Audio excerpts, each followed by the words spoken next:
Olá, vamos falar de investimentos, então vamos trazer para vocês aqui mais uma empresa para que a gente possa conhecer da sua trajetória, da sua história e principalmente da sua situação econômica e financeira, né? Já que ao investir em empresas, ao comprar ações das empresas, nós estamos entrando de sócios, então na verdade temos que saber com quem estamos nos associando, né? Saber como que a empresa aconteceu até o presente momento, para onde que a empresa está indo e principalmente como que ela está, né, financeiramente, economicamente, em termos de resultados e tudo mais, né? E essa empresa que nós vamos trazer hoje é também mais uma indicação aqui de um inscrito do nosso canal, do grande Emílio Gomes. Valeu, Emílio, muito obrigado aí pela sugestão e pela participação aqui no nosso canal. É um prazer poder fazer a análise dessa empresa aí para você, e não só para você, como também para todo o pessoal lá do curso de economia da Uni Santa Cruz, lá de Curitiba, que acompanha também sempre o nosso canal aqui. Muito obrigado pela participação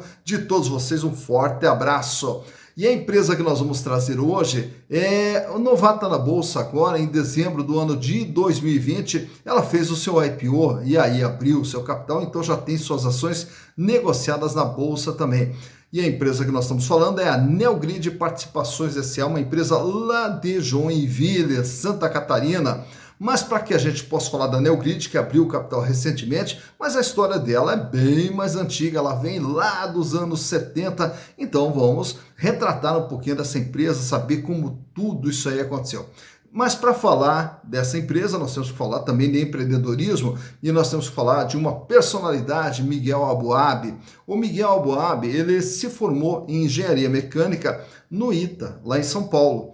E aí, na sequência, ele foi contratado pela empresa Consul, que fabrica refrigeradores, para trabalhar lá na Consul em Joinville. Aí passou a trabalhar na Consul e aí já na sequência foi assumindo a direção da empresa, participando de toda a parte de planejamento e coordenou toda a implantação de sistemas. Mas estamos falando aqui lá dos anos 70, quando a informática ainda engatinhava aqui no Brasil, o Miguel Aboab ele já conseguiu criar diversos sistemas, né, de gestão para dentro da Consul. Daí, na sequência, ele acaba saindo da Consul e monta a empresa de desenvolvimento de software dele, que é a DataSul. A DataSul que foi uma das principais empresas de software de gestão, principalmente para as indústrias de médio porte, final dos anos 70, durante todos os anos 80, e aí a DataSul acabou tendo um crescimento significativo, né? E isso tudo sob o comando do Miguel Aboab.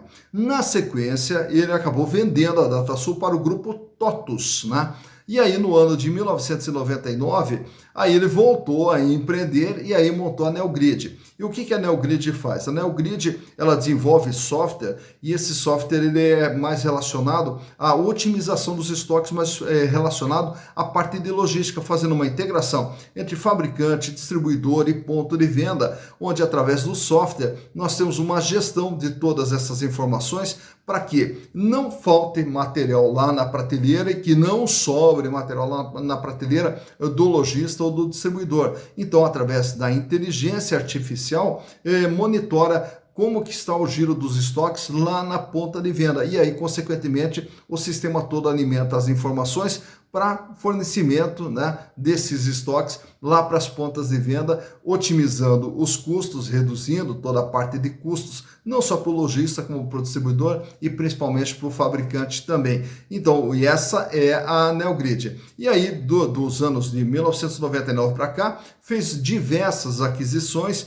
de diversas empresas, inclusive uma delas é a Sera, que é uma empresa também voltada para tecnologia na gestão de estoques. Então, foi mais uma das aquisições, assim como diversas outras aquisições. E aí, no final do ano de 2020, aí transformou a sua empresa numa sociedade anônima, fez o seu IPO, e aí com as entradas de recursos, como a gente vai ver na análise dos balanços, a entrada do recurso dentro da estrutura da empresa, então vamos ver como que a empresa vem desenvolvendo a sua atividade ao longo dos últimos anos. Para tanto, eu trouxe para vocês os balanços de 2018, 2019, 2020 e também do primeiro semestre de 2021, para a gente entender o que é a Neogrid através dos seus números. Então, vamos aos números. Bom, então aqui estamos com as demonstrações contábeis da Neogrid Participações S.A. referentes aos exercícios de 2018, 2019 e 2020 e também do primeiro semestre aqui do ano de 2021. Tá? E a ideia até de ter aqui os três balanços é justamente para a gente poder ter uma base de comparação de como que a empresa vem se desenvolvendo ao longo de todo esse período. Né? Então, começando aqui pelo ano de 2018, dentro do balanço, o que nós temos? Nós temos aqui toda a parte de ativo, que é tudo aquilo que tem dentro da empresa, seus bens e direitos. E esses bens e direitos são separados aqui por ativo circulante, que é o chamado capital de giro, e o não circulante, que daí já é o capital fixo da empresa. E todo esse patrimônio da Neogrid no ano de 2018 totalizava 345 milhões de reais. Então por aqui a gente vê o porte da empresa, o tamanho da empresa, uma empresa de 345 milhões de reais. Desse valor, 75 milhões estava alocado ao capital de giro, que representava 21,9% de tudo que a empresa possuía. Ela possuía um caixa equivalente, dinheiro, né, 18 milhões no ano de 2018. Contas a receber 35 milhões, naturalmente por ser uma prestadora de serviço não tem estoques, e aí temos aqui o não circulante, onde o peso maior é justamente o intangível. E dentro desse intangível nós temos o quê? O software da empresa, né? Que é a sua ferramenta de geração de negócios. Já para o ano de 2019, apresenta aqui um pequeno recuo para 333 milhões, porém o capital de giro aumenta um pouquinho, vai para 80 milhões, o que passa a representar 24% de tudo que a empresa tem. Aumenta o volume de dinheiro em caixa para 24 milhões, o contas a receber praticamente permanece estável aqui na faixa de 36 milhões de reais. Já para o ano de 2020, aí sim, aí a empresa dá um salto, vai para 660 milhões de reais, até porque no ano de 2020 foi o ano do IPO. E nesse ano do IPO, então, reparamos aqui, ó, o capital de giro vai para 418 milhões, com uma representatividade de 63,4%. E o caixa sai de 24 milhões para 365 milhões de reais. Então, olha aqui, ó, 55,3%. Isso quer dizer, mais da metade, 55% de toda a empresa é dinheiro, né? Então, está aqui o volume de dinheiro que a empresa possui em caixa no ano de 2020. Já para o primeiro semestre de 2021, o ativo total pula para 671 milhões, e o capital de giro vai para 404 milhões, uma pequena retração em relação a 2020, representando agora 60,3%. A empresa continua aqui, ó, com 335 milhões de dinheiro em caixa e 57 milhões agora a receber. Já no endividamento, nós vamos encontrar aqui dentro do passivo circulante dívidas de curto prazo, passivo não circulante dívidas de longo prazo. Geralmente essas dívidas de longo prazo, elas se referem mais a empréstimos e financiamentos. Né? Então nós temos aqui um total de endividamento de 215 milhões, que representava 62,3% de tudo que a empresa possuía. Quer dizer, de todo ativo 345 milhões, ela deve 215 milhões, o que representa 62,3%. Já para o ano de 2019, a dívida recua, vai para 196 milhões, com uma representatividade de 58,9%. Aí com a IPO ocorrido no ano de 2020, esse patrimônio líquido ele pula de 137 milhões para 453 milhões de reais. E aí, consequentemente, a dívida apresenta uma pequena elevação para 207 milhões, só que a representatividade dela despenca para 31,4%. Por quê?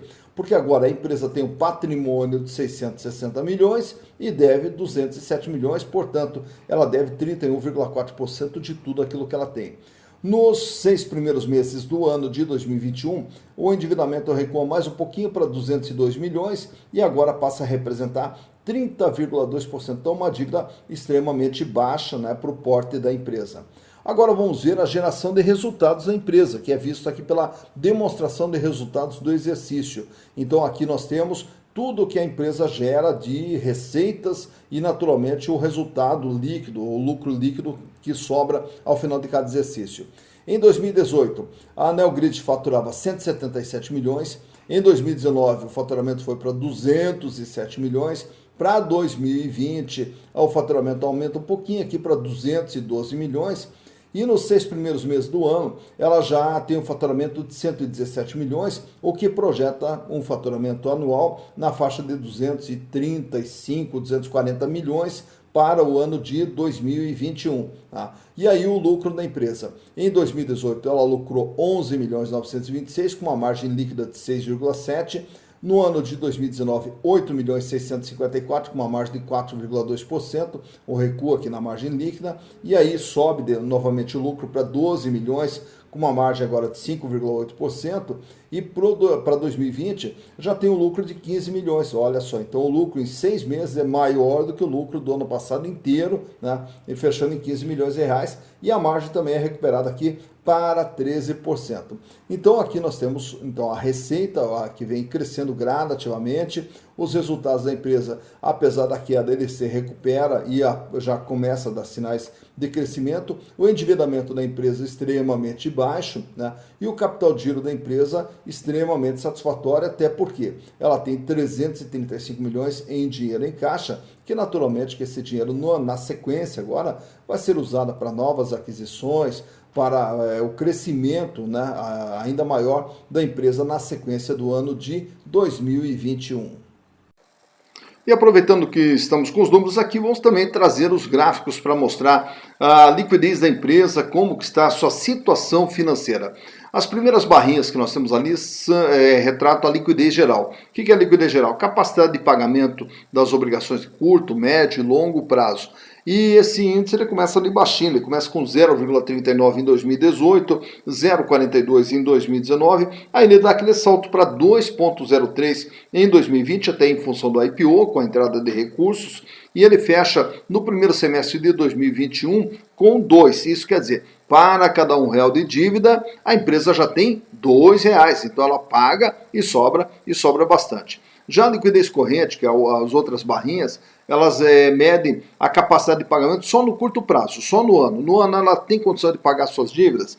Então, sai de um índice de 0,75 em 2018 para 1,19 em 2019, aí dá aquele salto para 4,95 em 2020 e fecha o primeiro semestre de 2021 com 4,71. Isso quer dizer, para cada R$1 de dívida, a empresa já dispõe de R$4,71. Então paga, sobra e sobra bastante, mostrando que a empresa não tem problema financeiro, não vai ter dificuldades financeiras.